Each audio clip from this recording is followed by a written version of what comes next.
Les damos la bienvenida desde American University.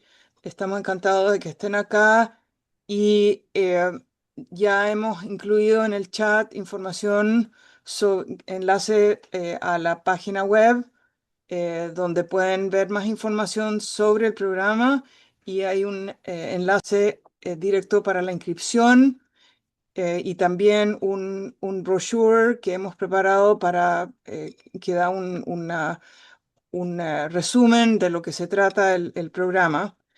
Quiero adelantarles que para ciertos grupos específicos tenemos becas y la forma de optar esas becas para este programa va a consistir en que nos escriban, todo esto está incluido en los materiales que están copiados en el chat, pero cualquier pregunta me escriben a mí, Cristina Zunkel, yo coordino el programa desde acá y les puedo hacer llegar el material de registro, el código respectivo, etcétera. Y quiero también mencionarles que el programa empieza el 2 de septiembre. Son 10 semanas con sesiones de clases semanales. Voy a dar más detalles al final de la sesión, pero es importante gestionar su registro lo antes posible porque a veces hay algunas tardanzas por el formato de pago, etcétera, etcétera. Así es que anticipen la posibilidad de que puedan haber demoras. Así que les invito a todos y a todas a considerar esto, obviamente después de concluir esta sesión en la forma más pronta posible. Yo creo que con eso comenzamos de una vez. Lucas, ¿qué te parece? Perfecto, muchas gracias Cristina. Bienvenidos y bienvenidas a todos a esta masterclass sobre empresa y derechos humanos. Muchas gracias por haberse sumado a esta iniciativa de la Academia de Derechos Humanos de la Washington College of Law de American University.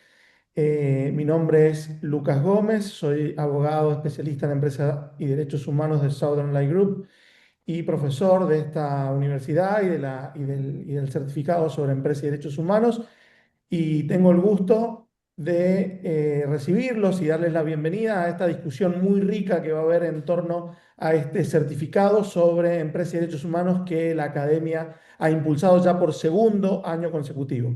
En torno a esta actividad, a este certificado sobre empresa y derechos humanos, tenemos hoy esta masterclass con invitados especiales y un moderador de lujo, así que yo no quito más tiempo para que los aprovechemos no solo durante la exposición, sino también durante el tiempo de preguntas. Y le paso la palabra a Pablo Saavedra, que va a oficiar de moderador. Muchas gracias, Lucas. Buenas tardes a todos y a todas.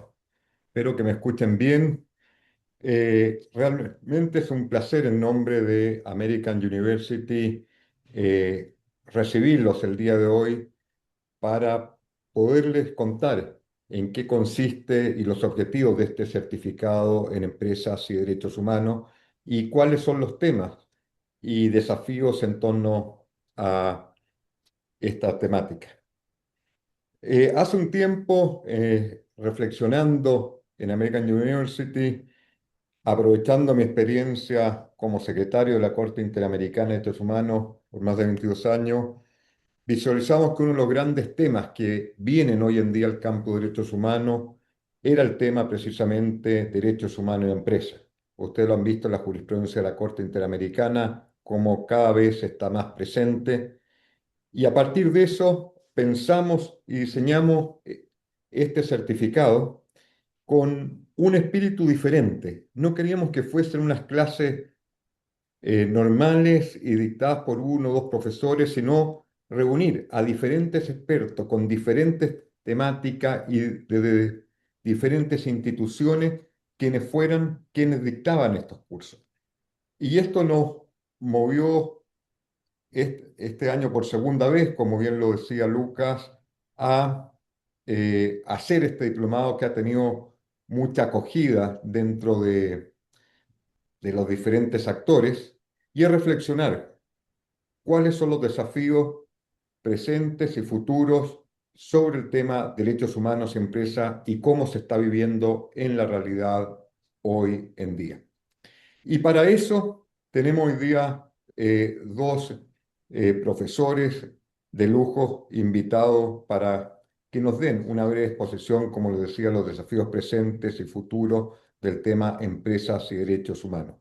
En primer lugar, hablará Ignacio de Casa, quien es miembro experto del Comité Asesor del Consejo de Derechos Humanos de Naciones Unidas. Es profesor de Derecho Internacional Público en la Universidad Austral de Argentina, secretario académico de la Facultad de Derecho también de la Universidad Austral. Tiene una gran experiencia en litigio entre el sistema interamericano, entre el sistema universal. A mí me ha tocado, al igual que la otra expositora el de hoy, tenerlos enfrente cuando estaba en la Corte Interamericana, yo sentado en el puesto de la Corte y ellos defendiendo a víctimas y con litigios muy exitosos ambos. Ha sido profesor invitado en múltiples universidades de Europa y de nuestro continente. Y también quiero destacar su última obra académica, un libro que publicó, El valor jurídico de los estándares internacionales de derechos humanos, estudios de la teoría de las fuentes del derecho internacional, recientemente publicado el año 2025, de gran calidad el libro y que nos lleva a una reflexión profunda. Ignacio, bienvenido, bienvenido y toda la palestra es tuya. Gracias. Muchísimas gracias, Pablo. Gracias por esta cálida introducción para mí, para Fabiola, que yo no diría que estábamos enfrente, porque siendo el secretario no es que estábamos enfrente, parecía como si hubiéramos estado enfrentados en ese litigio, en esos litigios, y no es así. Y bueno, esta oportunidad, que agradezco la posibilidad de hablar a este selecto público desde esta universidad, además que yo quiero mucho porque mi primera formación en derechos humanos fue con aquellos cursos de verano, en 2005 el primero que hice, después hice alguno más también. Ahora lo hago quizás desde un lugar que me toca en este momento, que es como miembro del Comité Asesor del Consejo de Derechos Humanos. Dado que estoy ahí desde hace un año, eh, me gustaría poder expresar justamente y a partir tomando el punto que dijiste al final, Pablo, sobre el libro que escribí, porque yo he escrito mucho sobre los estándares internacionales de derechos humanos y ahora me toca ser uno de los que escribe estándares o que establece estándares o ser un standard setter. Entonces, voy entonces a partir por explicar muy sencillamente de qué se trata este comité asesor. Es un órgano subsidiario del Consejo de Derechos Humanos que tiene por mandato proveer asesoramiento experto y estudios al Consejo de Derechos Humanos, por lo cual se lo llama, y así lo llamó la propia resolución que creó al comité asesor, el think tank del Consejo de Derechos Humanos. Está conformado por 18 expertos independientes que son elegidos a título personal y no, por lo tanto no representan a los gobiernos de donde son nacionales. Y su función es la de proporcionar conocimientos especializados al Consejo de la forma en que el Consejo lo solicite, centrándonos principalmente en el asesoramiento basado en estudios e investigaciones. La orientación que se nos pide es una orientación a la implementación, es decir, son estudios teóricos, pero que buscan ser lo más prácticos posibles y basados en evidencia y orientados a recomendaciones concretas. Eh, los temas que nos toca tratar en el Consejo son aquellos que el Consejo mismo, el comité, que el Consejo mismo nos solicita. Y por tanto nuestros mandatos son aquellos que nos van solicitando en cada ocasión. En esta oportunidad, en los breves minutos que van a seguir, a mí me gustaría justamente desarrollar y explicar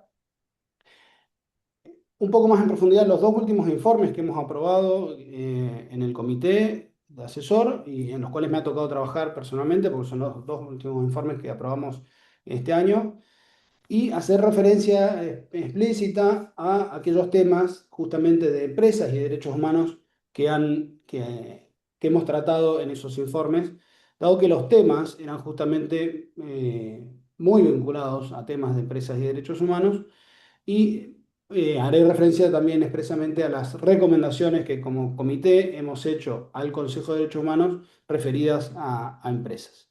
El, el más reciente de los informes es un informe en el que abordamos el impacto de los sistemas de inteligencia artificial en la buena gobernanza en un contexto de creciente incorporación de mecanismos tecnológicos en la función pública. Y el objeto del informe fue analizar qué ocurre cuando los estados incorporan sistemas de inteligencia artificial a sus funciones de gobierno y a la prestación de servicios públicos, considerando tanto el potencial para mejorar la eficiencia y la capacidad estatal, como así también los riesgos que la utilización de IA puede generar en la protección de derechos humanos. En este sentido, la buena gobernanza exige instituciones públicas participativas, transparentes, responsables y respetuosas del Estado de Derecho, y desde esta óptica, la IA no es solo una herramienta de modernización, sino que es una tecnología cuyo uso debe evaluarse según su impacto en estos principios. De esta manera, la IA puede contribuir a una mejor gobernanza al procesar grandes volúmenes de información, automatizar tareas y anticipar necesidades sociales.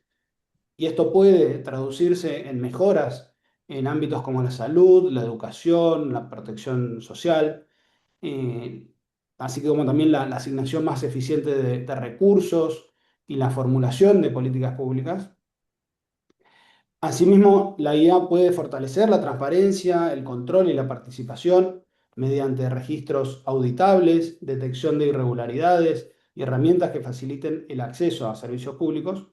Y sin embargo, como comité, hemos advertido que estos beneficios no son automáticos, que requieren transparencia, supervisión humana, protección de datos y participación de las comunidades afectadas.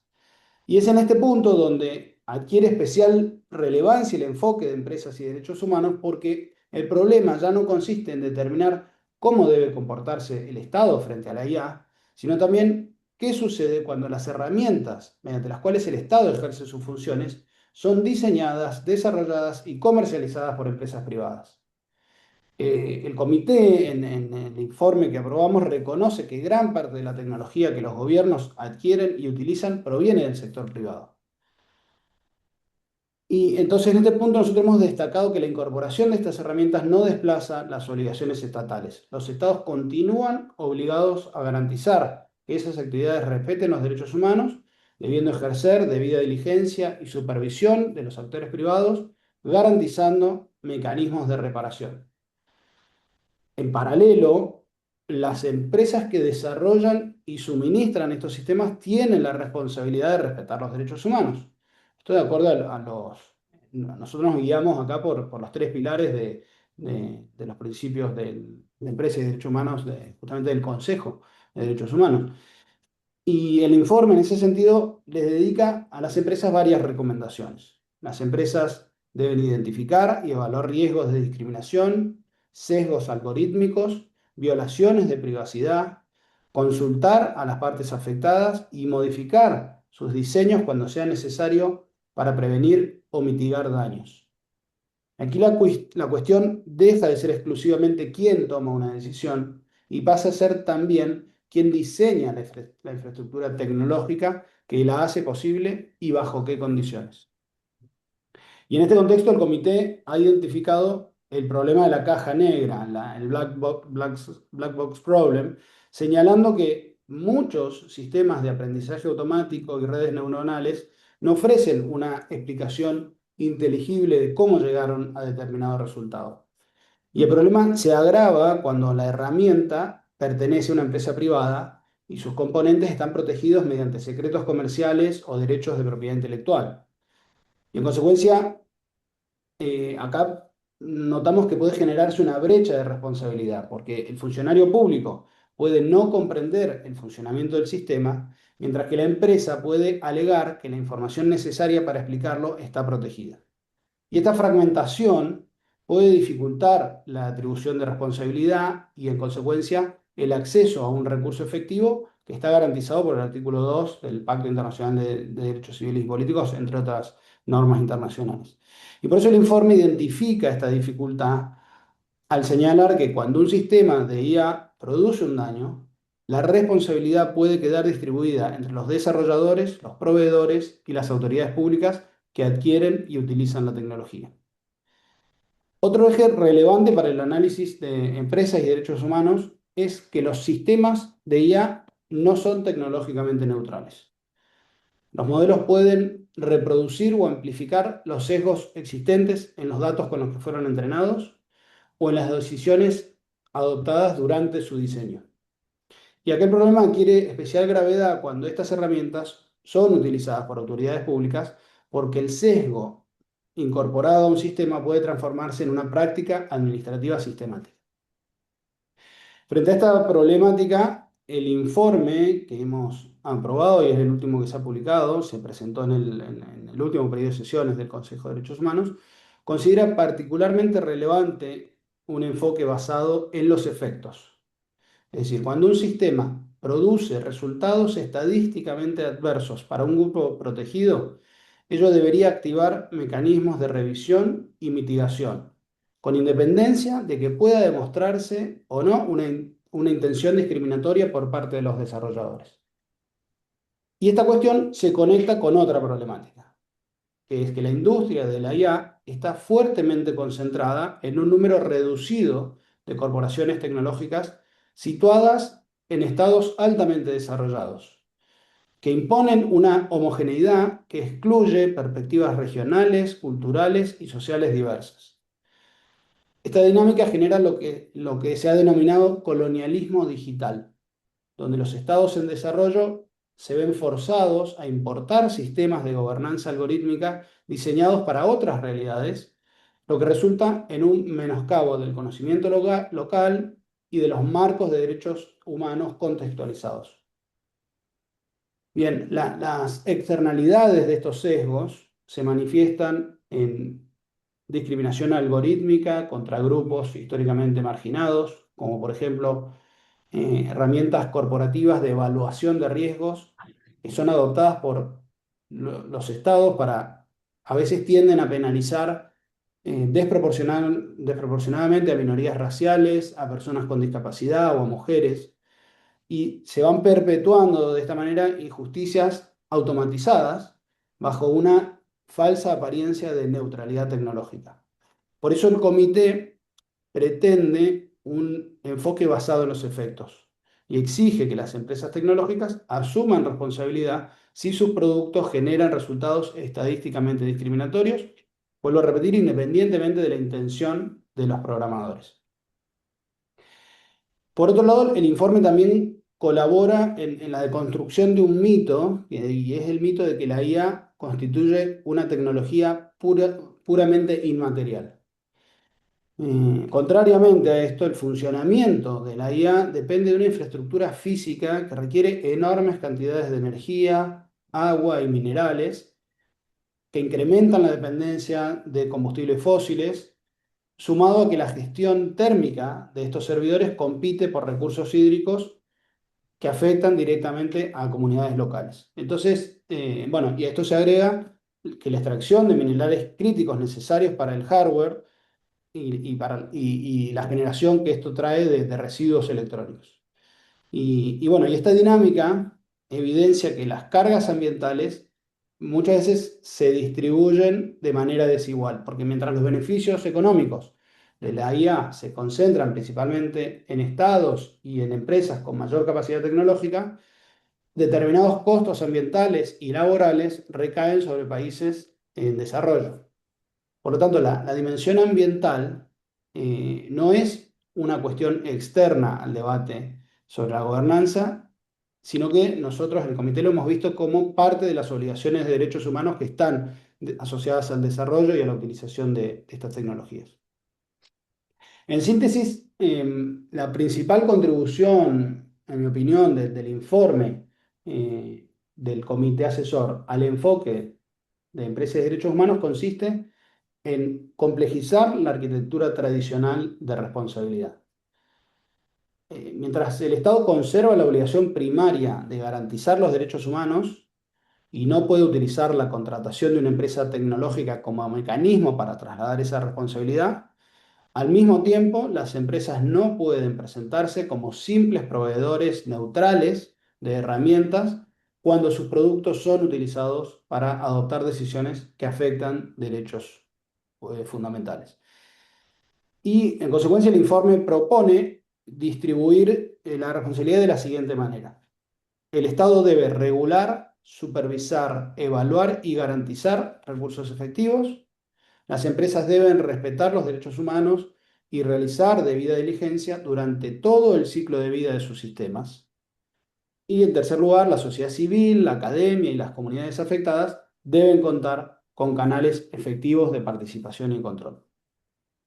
Por eso, y para terminar con este punto, el comité plantea que las compañías que diseñan, desarrollan y despliegan IA realicen debida diligencia en derechos humanos durante todo el ciclo de vida, que identifiquen y mitiguen riesgos de discriminación, sesgos y privacidad, que consulten a las comunidades afectadas y establezcan o participen en mecanismos efectivos de reclamación y de reparación.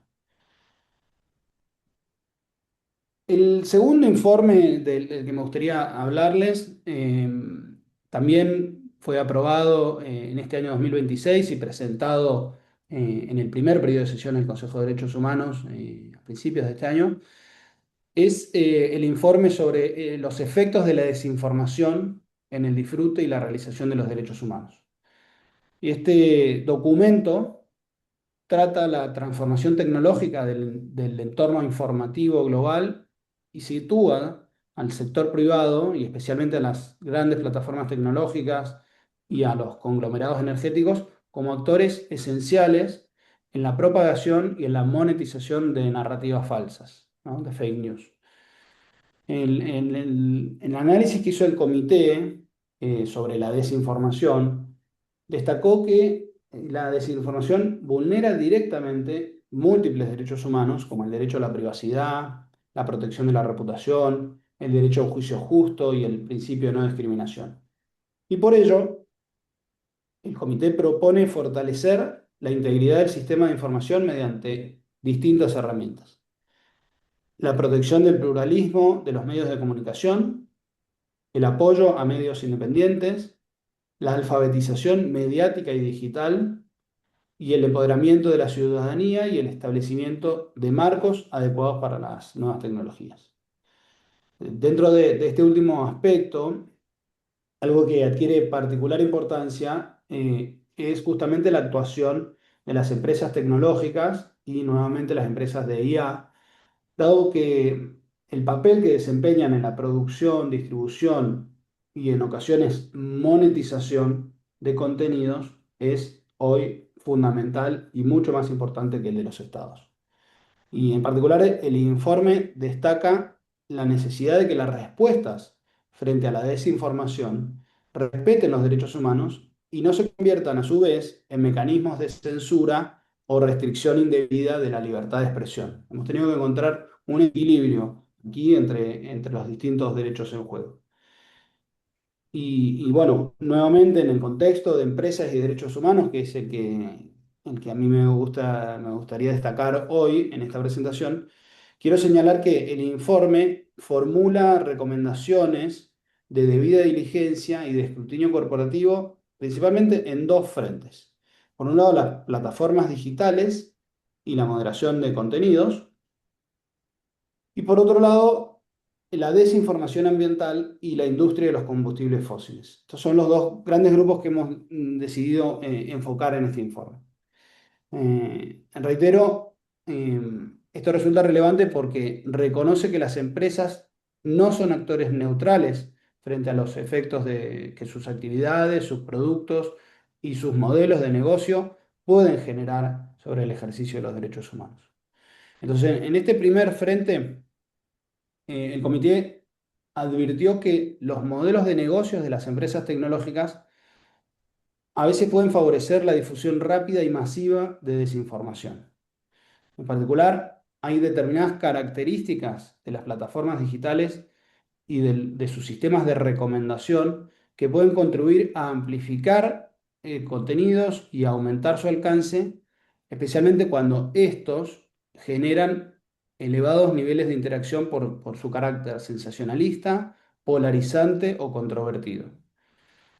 Y esta cuestión tiene especial relevancia cuando los modelos de negocio se encuentran vinculados con la recopilación y la utilización de datos personales y con sistemas de publicidad dirigida. Y esta problemática se ve agravada por el desarrollo de nuevas tecnologías, como son especialmente la IA y los deepfakes, que permiten producir contenidos que son cada vez más sofisticados y que dificultan su detección. Y al mismo tiempo el informe del comité señala que las capacidades de moderación no son homogéneas en todos los contextos lingüísticos y geográficos, lo que puede generar que haya una protección desigual frente a fenómenos como el discurso de odio o la manipulación electoral o los sesgos u otras formas de desinformación en distintos contextos regionales o lingüísticos. Bien, estos son los dos grandes informes que yo quería desarrollar más y simplemente comentarles que el trabajo del comité, estos son dos informes que se aprobaron este año, pero el trabajo del comité viene desarrollando en los últimos años, eh, trata mucho varios otros aspectos relativos a los derechos humanos en la actividad empresarial o de empresas de derechos humanos y simplemente déjenme mencionar, sin desarrollarlos, algunos informes más, como el informe sobre las repercusiones en los derechos humanos de las tecnologías nuevas y emergentes en el ámbito militar, que este informe tuvo como relator al señor Javier Palumo, que actualmente es relator de Redesca en la CIDH, cuando era antes miembro del comité del que hoy yo formo parte. Este informe se refiere expresamente y contiene recomendaciones para empresas de los sectores de defensa y seguridad. También el informe sobre los efectos, las oportunidades y los retos de la neurotecnología en relación con la promoción y la protección de todos los derechos humanos. Este es un informe que se aprobó en 2024 y el Consejo de Derechos Humanos asumió y valoró tanto que nos ha pedido al comité ahora que desarrollemos unos guidelines, unos principios rectores sobre derechos humanos y neurotecnología, en el cual estamos trabajando actualmente. Bien, y simplemente con esto quería cerrar, abriendo quizá un campo por ahí menos conocido de estándares, porque no provienen de por ahí los estándares más conocidos que se desarrollan en el sistema interamericano o en el ámbito de los treaty bodies de Naciones Unidas, sino que este comité, este think tank del Consejo de Derechos Humanos, que viene trabajando hace ya mucho tiempo en temas de empresas y derechos humanos y quería poner en su conocimiento, bueno, para que vayan ahí a profundizar en los informes del comité. Muchísimas gracias y bueno, te vuelvo la palabra, Pablo. Muchas gracias, Ignacio, y gracias por tu explicación por estos dos informes que ha hecho el, el Comité Asesor del Consejo de Derechos Humanos de Naciones Unidas. Como ustedes se dan cuenta, este es un poco el espíritu de la clase, que las personas que son actores reales participan en los órganos, quien ha escrito parte y participó en la deliberación de estos informes, pueda ser los profesores de este curso explicando qué es lo que está pasando en los temas de derechos humanos en empresas. Como yo lo decía, tiene mucha mirada y estos eran los desafíos de los temas relacionados con inteligencia artificial y derechos humanos y sus impactos. Muchas gracias, Ignacio. Recuerdo a quienes quieran hacer preguntas pueden escribirlas en el chat y posteriormente yo le voy a preguntar a los dos expositores del día de hoy. A continuación tenemos a Fabiola Cantú, que en la pantalla no aparece como María, pero es Fabiola, eh, y nos va a acompañar con una mirada diferente, como les decía, para abordar estos temas. Fabiola es abogada de la Universidad Nacional de Cuyo, obtuvo el premio a la mejor egresada en su momento, tiene una diplomatura en Derechos Humanos de la Universidad Austral, máster en Derecho Internacional de los Derechos Humanos de American University, es socia del Southern Light Group, una de las firmas de asesoramiento y litigio más importantes de la región y tiene una vasta experiencia en litigios tanto en el sistema interamericano como en el sistema universal, a quien también la he conocido desde el otro lado, a igual que Ignacio, llevando muchos casos cuando yo estaba ante la Corte Interamericana y teniendo resultados muy favorables en protección de víctimas. Destaco un caso que siempre me llamó la atención sobre independencia judicial. Eh, Fabiola, gracias y bienvenida. Muchísimas gracias, Pablo, por la presentación. Es un lujo tenerte como compañero en este diálogo y también como compañero en este certificado sobre presas y derechos humanos. Y por supuesto también a mi colega y amigo Ignacio de Casas, que nos acaba de contar el tremendo trabajo que está haciendo desde el Comité Asesor del Consejo de Derechos Humanos. Bueno, yo un poco mi mirada en esta exposición viene de la práctica que mencionaba Pablo. Trabajo en SLG, Southern Light Group, que es una firma de asesoramiento y litigio que trabaja en esta intersección entre empresas y derechos humanos desde hace más de 20 años. Trabajamos con empresas en muchísimos países de América y de Europa, en los más variados sectores: la tecnología, cripto, fintech, alimentos, azúcar, plásticos, hidrocarburos, la industria farmacéutica, el deporte, la construcción, obras públicas, el transporte, agroindustria, los más variados temas.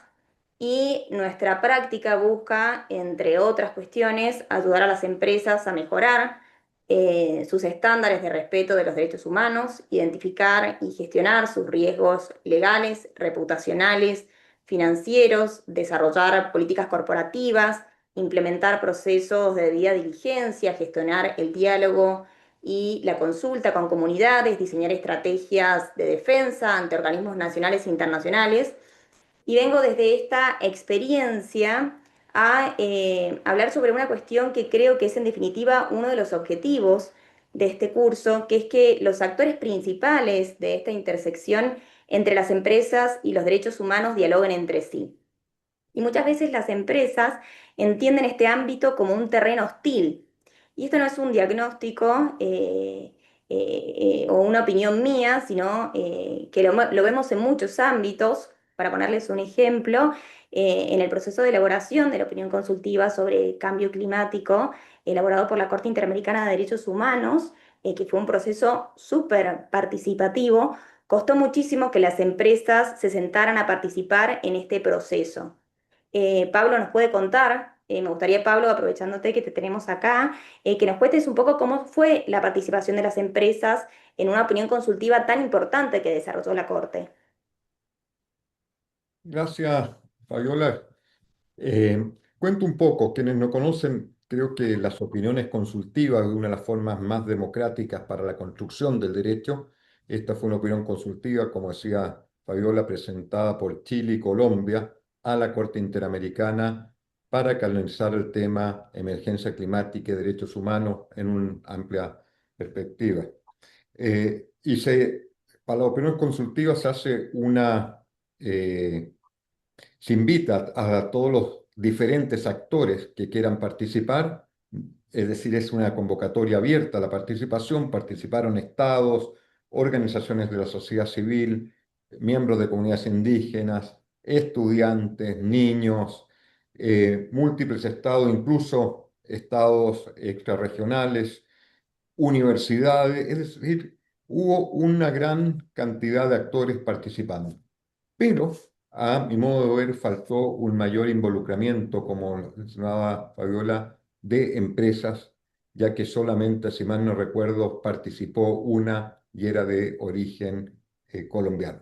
No te quiero quitar más tiempo de tu Tremendo. exposición, Fabiola, te devuelvo la palabra, pero es un poco la perspectiva. Bien. Sí, lo que nos comenta Pablo es, bueno, tremendo. Vemos la falta de convocatoria o las dificultades para sentar en esta mesa de diálogo a las empresas. Y bueno, creo que un poco para poder entender este problema tenemos que remontarnos a los principios rectores sobre las empresas y los derechos humanos que mencionaba Ignacio y que tanto hemos mencionado de cara a este certificado sobre empresas y derechos humanos, que son el primer marco normativo internacional que surge allá en el año 2011 en el seno de las Naciones Unidas y que establece cómo las empresas tienen que hacer frente a su responsabilidad de respetar los derechos humanos, cómo identificar, gestionar, comunicar los impactos negativos de sus actividades sobre las personas y remediarlos cuando estos se hayan materializado. Hoy estamos avanzando hacia a un endurecimiento de estos principios que nacieron como soft law. Se está negociando hace varios años un tratado vinculante en el ámbito de las Naciones Unidas sobre empresas y derechos humanos. Cada vez más países están adoptando leyes sobre debida diligencia obligatoria. Tenemos ejemplos en Alemania, en Francia, en el ámbito de la Unión Europea. Como mencionaba Pablo, cada vez más en el ámbito del sistema interamericano, la Corte Interamericana está incluyendo en sus propias sentencias los principios rectores sobre empresas y derechos humanos. Tenemos los casos de los buzos misquitos contra Honduras del año 2021, también el caso contra Chile de Martina Veracruz, más recientemente en el 2023 el caso de la Oroya contra Perú, donde la Corte Interamericana da un paso más e incluso incluye dentro de las medidas de reparación esta cuestión de que las empresas extractivas tienen que incorporar en sus prácticas el respeto sobre este marco de los principios rectores sobre las empresas y los derechos humanos. Pero más allá de este proceso en el cual al cual estamos yendo, sin diálogo entendemos que los principios rectores encuentran dificultades para su implementación. Y justamente en la primera masterclass que tuvimos el lunes pasado, que nos acompañó Natalie Sarmiento del Danish Institute, ella nos mencionaba cuáles eran las dificultades que tenían para, de alguna manera, hacer accionables estos principios rectores, hacerlos operativos en la práctica. Y justamente en este contexto también surgió la pregunta de cómo hacíamos para sensibilizar a las empresas, cómo generábamos incentivos para que cumplan con este marco normativo, más allá del riesgo que pueden tener legal, reputacional o financiero de no hacerlo. Es decir, cómo pensar para sentar a estos actores en la mesa. Entonces, un poco desde esta perspectiva quiero compartirles cuáles son los desafíos que desde el lugar donde trabajo y desde mi perspectiva entendemos para que las empresas empiecen a implementar esta debida diligencia. ¿Y qué es la debida diligencia? Esto lo vamos a ver en este curso, pero en esencia es un proceso continuo de gestión de riesgos que ayuda a identificar impactos reales y potenciales de una actividad sobre los derechos humanos, prevenirlos, mitigarlos, dar cuenta de cómo se los aborda, remediar a los que ya ocurrieron. No es un trámite que se realiza una sola vez, es un proceso continuo, es un proceso vivo que acompaña toda la operación de la empresa. Y mi experiencia viene en realidad de trabajar con empresas que muchas veces llegan a este mundo de los derechos humanos porque tienen una decisión concreta o un problema concreto, una comunidad que los está cuestionando, una denuncia ante algún organismo internacional, una regulación que paraliza sus operaciones. Entonces acá aparece el desafío de cómo lograr que los derechos humanos no sean vistos solamente como un problema que hay que gestionar en un momento determinado, sino como parte de la forma en la cual una empresa toma sus decisiones. Y antes de seguir, me quiero tomar un momento para también comentarles una cuestión un poco más técnica, pero voy a un ejemplo que les quiero mostrar, que tiene que ver con una herramienta clave dentro de ese proceso de debida diligencia, que es la evaluación de impactos en derechos humanos, que también lo vamos a abordar en el marco del certificado. ¿Qué es una evaluación de impactos en derechos humanos? Es un ejercicio que busca identificar, entender y valorar de qué manera un proyecto o la operación de una empresa puede afectar derechos humanos de personas o de comunidades involucradas. No es lo mismo que una evaluación de impacto ambiental o social, que miran el proyecto desde una perspectiva del entorno físico o de los indicadores socioeconómicos, Acá las evaluaciones de impacto en derechos humanos ponen al titular de los derechos en el centro y usa los estándares internacionales de derechos humanos como vara de medición. Metodológicamente, estas evaluaciones de impacto se nutren de fuentes diferentes. Tenemos por un lado información cualitativa que tiene que ver con las entrevistas individuales y grupales a comunidades, líderes locales, trabajadores y demás. Y por otro lado tenemos la información cuantitativa, los datos duros, los indicadores, las estadísticas demográficas y todos los datos que puede también generar la empresa. Y dentro también de esas informaciones tenemos fuentes primarias y secundarias. Las fuentes primarias son aquellos testimonios que se recogen directamente de las comunidades y las personas que presuntamente puedan verse afectadas por un proyecto o por una operación. Y después tenemos las fuentes secundarias que complementan a las primeras, que son los informes elaborados por las organizaciones de la sociedad civil o por la academia, las denuncias ante los mecanismos judiciales o internacionales de protección de los derechos humanos, publicaciones periodísticas, etc. Y todas estas fuentes permiten sustentar la identificación de posibles impactos en los derechos humanos. Y esta combinación nos permite distinguir en rigor aquellos impactos reales, que son aquellos que se han materializado, los impactos potenciales, que son los que pueden llegar a materializarse, pero que tienen un sustento, de aquellos impactos o situaciones meramente percibidas, que están en el imaginario de las comunidades, pero que no existe evidencia que demuestre que esos impactos puedan materializarse. Es decir, hay que diferenciar entre los impactos reales y potenciales de estas situaciones de consideración, que no digo que no sean importantes, pero que en rigor no deben ser considerados como impactos. Y a raíz de esto, en realidad quiero contarles un ejemplo de una empresa petrolera con la que trabajamos en Colombia, en un contexto históricamente muy conflictivo, atravesado por la presencia de la FARC, que enfrentó una decisión muy difícil, que era a quién encomendarle la evaluación de impactos en derechos humanos, que había decidido realizar voluntariamente. Y la cuestión es que decidió encomendarle esta evaluación a una ONG que tenía mucha trayectoria también para darle cierta legitimidad a ese proceso frente a los titulares de derechos. Pero el nudo de la cuestión está en que la ONG identificó una enorme cantidad de impactos, muchos de ellos percibidos y que no tenían el sustento suficiente, era lo que percibían las comunidades que les iba a causar el proyecto. Y lo cierto es que esta ONG decidió de alguna manera darle mucho más peso a esas situaciones de consideración de los grupos de interés y los elevó a la categoría de impactos. La empresa entonces tuvo miedo de publicar esa evaluación de impactos que señalaba millones de impactos de sus operaciones, temía que usaran ese informe en su contra para litigios o para fundar reclamaciones, y lo cierto es que publicó un pequeño informe, un resumen ejecutivo muy resumido, y a raíz de esto recibió una catarata de críticas por parte de estos grupos de interés, incluidas las comunidades. Es decir, algo positivo que quería realizar la empresa terminó siendo contraproducente. Entonces, un poco lo que quiero mostrar es que obviamente todos quisiéramos señalar innumerables impactos para que una empresa pueda abordar y que se ocupara de todos ellos, pero si no hay un equilibrio, quizás todo termina resultando o sirviendo menos de lo que se pretendía. Es decir, cuando se logra consensuar los intereses de la empresa, los intereses de las organizaciones de la sociedad civil, los intereses de las comunidades potencialmente afectadas, quizás la empresa puede llegar a estar mucho más dispuesta a hacer y publicar esta evaluación. Acá nos aparece un ejemplo histórico que hubo de Goldcorp, que fue uno de los primeros informes de evaluación de impactos en derechos humanos, que fue publicada por esta minera de manera voluntaria sobre su mina Marlin en Guatemala, pero obviamente se dio en un contexto de presión gigantesca por parte de inversores y accionistas después de que la Comisión Interamericana otorgara medidas cautelares a estas comunidades que decían estar afectadas por el proyecto. Esto pasó en el año 2010. Hoy, sin embargo, este tipo de presión, es decir, medidas cautelares que efectivamente paralizan un proyecto de esta magnitud, es mucho menos habitual.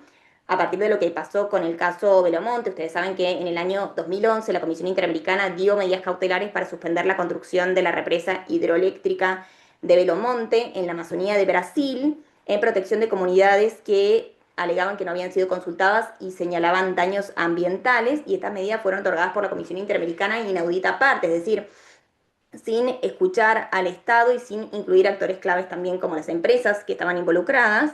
Y frente a esto, Brasil reaccionó con fuerza, calificó a esa medida como precipitada, injustificada, acusó a la Comisión Interamericana de exceder su mandato y de haber tomado esa decisión sin suficiente fundamento teórico y sin diálogo con el Estado. Y a raíz de esto retiró su embajador brasileño ante la OEA, congeló la contribución financiera que otorgaba Brasil a la Comisión Interamericana, una de las más altas de Latinoamérica, y finalmente bajo esta presión la Comisión dio marcha atrás, no levantó las medidas cautelares, pero sí las suavizó y dejó de exigir la suspensión de la obra. Y a partir de allí los estados empezaron a cuestionar esta extralimitación de la Comisión Interamericana en el uso de medidas cautelares, y el sistema interamericano, a raíz de este tema y de muchos otros temas, atravesó, digamos, un proceso de fortalecimiento que básicamente lo que hizo fue que esas medidas cautelares se redujeran a situaciones muy puntuales de riesgo para la vida y para la integridad de las personas. Pero bueno, lo que le quiero mostrar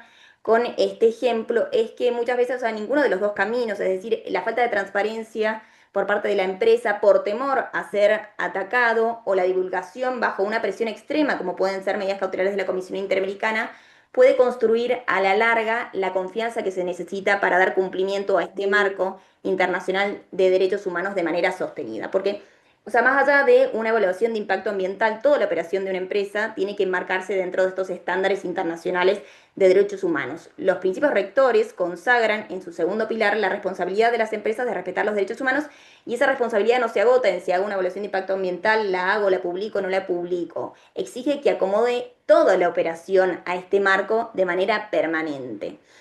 Entonces la pregunta válida en este contexto es ¿en qué pueden encontrar las empresas un incentivo real para adecuar su operación a estos estándares internacionales? Y muchas veces este incentivo puede llegar a aparecer cuando la empresa encuentra la manera de ampararse también en este marco internacional de los derechos humanos. Y quiero compartirles también un ejemplo que muestra una sinergia entre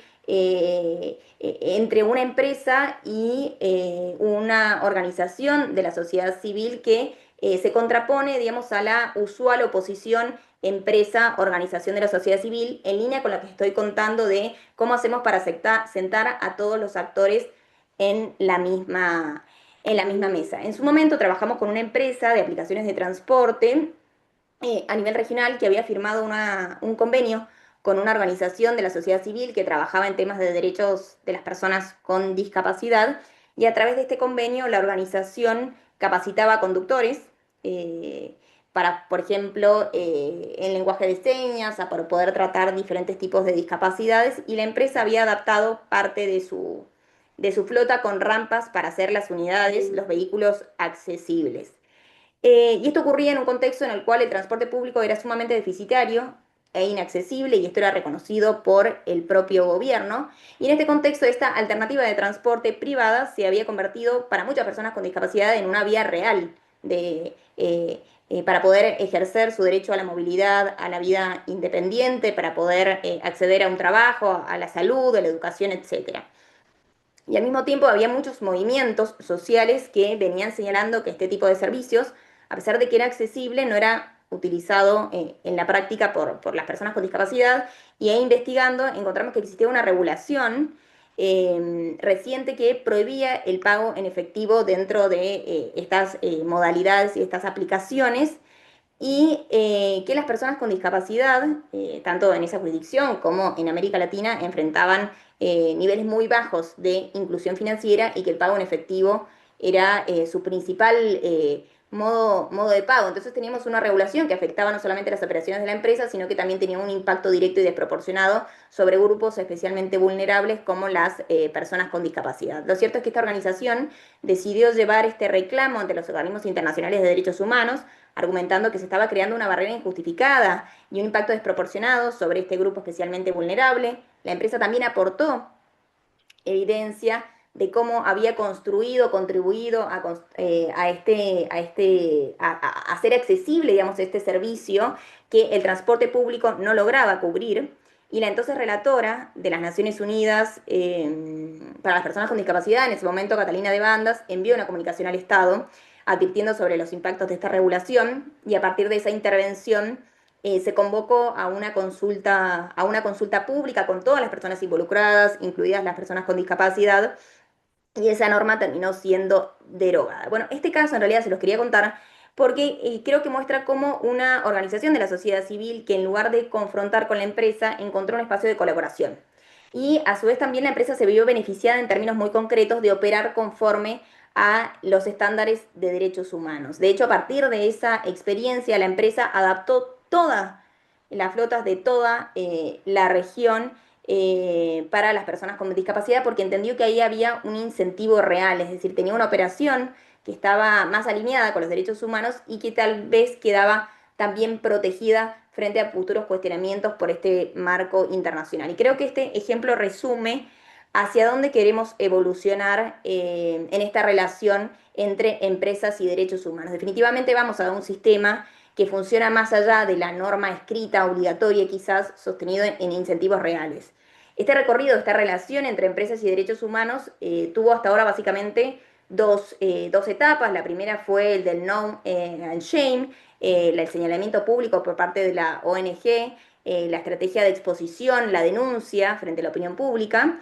Después se sumó el riesgo legal y financiero, cuando el litigio, la sanción o la presión de los inversores empezaron a hacer pesar, como empezaron, digamos, a pesar en esas decisiones corporativas. Y creo que hoy tenemos que empujar también hacia una tercera etapa que podríamos llamar de colaboración. No hay razón para que las empresas y las organizaciones de la sociedad civil no puedan construir juntas soluciones que atiendan a los intereses legítimos de ambas partes. Este ejemplo que les traigo del transporte accesible es un ejemplo de lo que se puede ganar en términos para ambas partes cuando se genera esta sinergia o esta colaboración. No me quiero extender más con el tiempo porque todavía queda que les contemos sobre el certificado que vamos a lanzar próximamente, pero con muchas gracias y estamos abiertos a más preguntas. Muchas gracias, Fabiola, por tu explicación y el caso concreto que nos ponías, nos explicaba. Realmente nos muestra lo amplio de este tema, lo transversal, que es también cómo va tocando diferentes empresas y los desafíos sectoriales que va abordando cada una. Eh, Estamos con algunas preguntas ahí en el chat. Ignacio, creo que tú las alcanzaste a leer. A ver, para que las pasemos por razones de tiempo, responder. Sí, ahí las pude ver y respondí por escrito en la medida que pude. Eh, Si eh, quieres, danos una explicación de 2, 3 minutos y, Muy y vamos bien. ya Bueno, cerrando. como decía por ahí, a la primera pregunta me parece que es efectivamente muy el punto porque es uno de los mayores desafíos, la velocidad en que se va desarrollando la tecnología, no solo la inteligencia artificial en todos los campos, hace que las regulaciones puedan quedar rápidamente obsoletas. Y bueno, pero esto no libera de responsabilidad a los actores, sino al contrario, les impone una responsabilidad mayor de estar permanentemente revisando las regulaciones y actuando. Y por eso el enfoque, al menos del comité, es, como lo señalaba en mi exposición, es un enfoque de complejizar, digamos, la estructura tradicional de responsabilidad, es lo que hicieron los principios rectores, y es insistir en que ninguna de las partes puede desligar en otras su rol. El Estado tiene que regular, tiene que monitorear y tiene que garantizar, y esto lo tiene que hacer de forma permanente. Las empresas, a su vez, tienen que responder por los efectos, y nosotros hemos señalado también antes, no solo por los efectos, sino previamente en las fases de desarrollo de la tecnología, es decir, adelantándose. Pero esto también es un ciclo continuo, me refiero a que tiene que estarse trabajando todo el tiempo, no es una cosa que ya puede lavarse las manos, ¿no? Y bueno, y la pregunta de un viejo conocido, Andrés Vázquez, que bueno verte después de tanto tiempo, pienso que sí que es una excelente idea plantear como mecanismo de leverage el acuerdo de la UE-Mercosur existen, pienso, antecedentes interesantes en esta línea, no necesariamente de tratados internacionales, porque en un caso lo que yo señalaba es una ley interna de Estados Unidos, pero que sirven, digamos, para trabajar sobre las cadenas de suministro y llegar a todos los eslabones de la cadena. A medida que se va alejando es más difícil, lo sabemos, pero bueno, todas estas son cosas que seguramente se van a profundizar en este programa tan promisorio que ahora tiene su segunda edición en American University. Muchas gracias, Ignacio. Ya estamos llegando a la hora. Ahora le daré la palabra a Cristina Zunkel. Bienvenida, Cristina. Ya había dado una pequeña... Gracias, gracias. Sé que estamos alcanzados de tiempo, de manera que les voy a referir nuevamente a la información que incluí al principio del chat. De nuevo, mi nombre es Cristina Zunkel y yo coordino el programa, bueno, no solo el programa de certificado en empresas y Derechos Humanos en American University Washington College of Law, sino también el programa de maestría. No tuve oportunidad de mencionarles antes, tal vez ustedes ya saben, que el programa de Derecho Internacional en American University está rankeado como el número 4 dentro de los Estados Unidos y nuestra maestría dentro de ellos, dada la entidad de los profesores y de la especialización que se ofrece en este programa, es el único programa en su categoría en los Estados Unidos. De manera que el número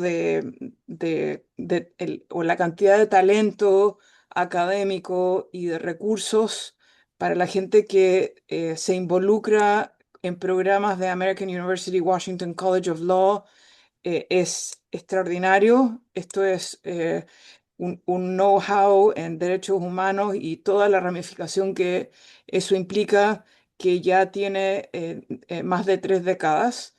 Y la reputación de esta institución no tiene paralelo en el mundo, la verdad.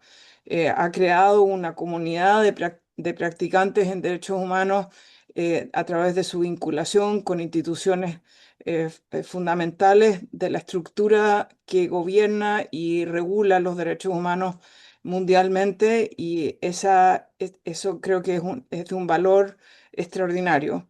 Específicamente en este programa, como ustedes ven en los materiales que se les han distribuido y que pueden ustedes examinar, hemos, por segunda vez, con el apoyo de todos los organizadores del programa, eh, podido invitar a un número importante de profesores invitados que van a participar en las distintas sesiones junto con nuestros académicos, algunos de los cuales ustedes han podido conocer hoy. eh, la verdad es que esto les da un acceso eh, a expertos de distintos ámbitos que tienen incidencia directa en el tema de empresas y derechos humanos, que es difícil de obtener en ningún otro lugar. Las invitamos a que consideren unirse a este programa, y como mencioné, hay categorías de becas que podemos ofrecerles según sea su relación con American University, y les invito a que me escriban al correo que voy a poner aquí, que es derechos humanos arroba, arroba wsl.american.edu, para poder evaluar en qué calificación podemos incluirlos, y les invito a que lo consideren a la mayor brevedad por si hay algún problema, alguna traba. Encantados de tenerlos acá, creo que es una oportunidad única, y quiero darle las gracias a mis colegas, a Ignacio de Casas por su tiempo, darle las gracias a cada uno de ustedes por su tiempo y por su interés. y quedan las puertas abiertas para lo que se les ofrezca. Muchas gracias, Pablo. Muchas gracias, Cristina, y gracias a ustedes quienes nos acompañaron el día de hoy. Vi que llegó a último minuto una pregunta para Fabiola, que la contestó por el chat y sugirió eh, materiales al respecto, y esperamos verlo. Muchas gracias y hasta la próxima. Hasta luego. Muchas gracias a todos y a todas. Adiós. Gracias, saludos. Chao, hasta luego.